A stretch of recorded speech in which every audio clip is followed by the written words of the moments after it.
لم يخلو مشوار أسامة أنور عكاشة من الصراعات أكيد، لأن هو كان زيه بيتقاطع مع الكاتب الكبير وحيد حامد في فكرة الصدام مع الجماعات التكفيرية ومع التيارات الإسلامية، وده حصل بشكل كبير جدا ووصل لساحات المحاكم، زي برضه الكاتب الكبير وحيد حامد أما سحبوه على المحاكم نتيجة قضايا الحسبة. هنا أسامة أنور عكاشة كان أدلى بتصريحات تلفزيونية في قناة أوربت، اتكلم على فكرة مسلسل إن يتعمل مسلسل لعمرو بن العاص، واتكلم على إنه يا جماعة ده مش من الصحابة، يا جماعة ده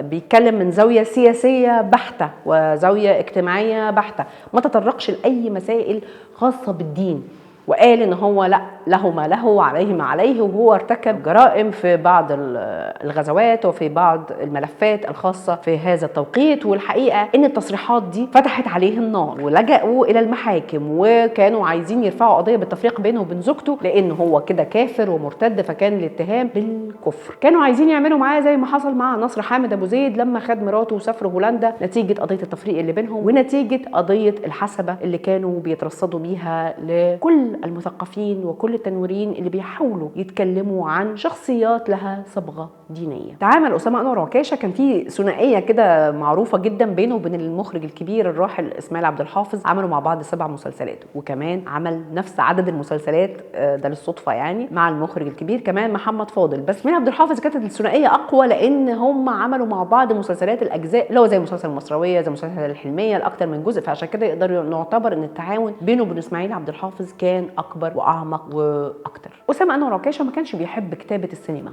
ما كانش بيلاقي نفسه فيها، وهو نفسه قال ان كل مبدع بيبقى ليه المسرح المريح بالنسبه له، وهو كان بيحب كتابه الدراما اكتر لان هو بيتعمق اكتر، يكتب شخصيات بشكل مستفيض اكتر، الحوار فيه بيبقى مسترسل اكتر، فبالتالي يقدر يوضح وجهه نظره. قدم 5 افلام للسينما وهم كتيبه الاعدام، تحت الصفر، الهجامه، دماء على الاسفلت، واخيرا فيلم الباب الاخضر الذي يعرض حاليا على منصه واتشت. وقال اسامه انور عكاشة مفيش حد بتاع كله، يعني مثلا نجيب محفوظ تلاقيه متخصص في الروايه الطويله يعني طبعا، يوسف ادريس تلاقيه متميز جدا في القصه القصيره لكن ما يعرفش يكتب روايه، ده طبعا على لسان اسامه انور عكاشة. حس ان هو لاقي نفسه اكتر في الدراما زي ما قلنا، وعشان كده فيلم الباب الاخضر لقى ردود افعال متباينه ومختلفه، ناس قالوا معقوله ده كتابه اسامه انور عكاشة، في ناس ثانيه انبهروا وقالوا الله اخيرا بنلاقي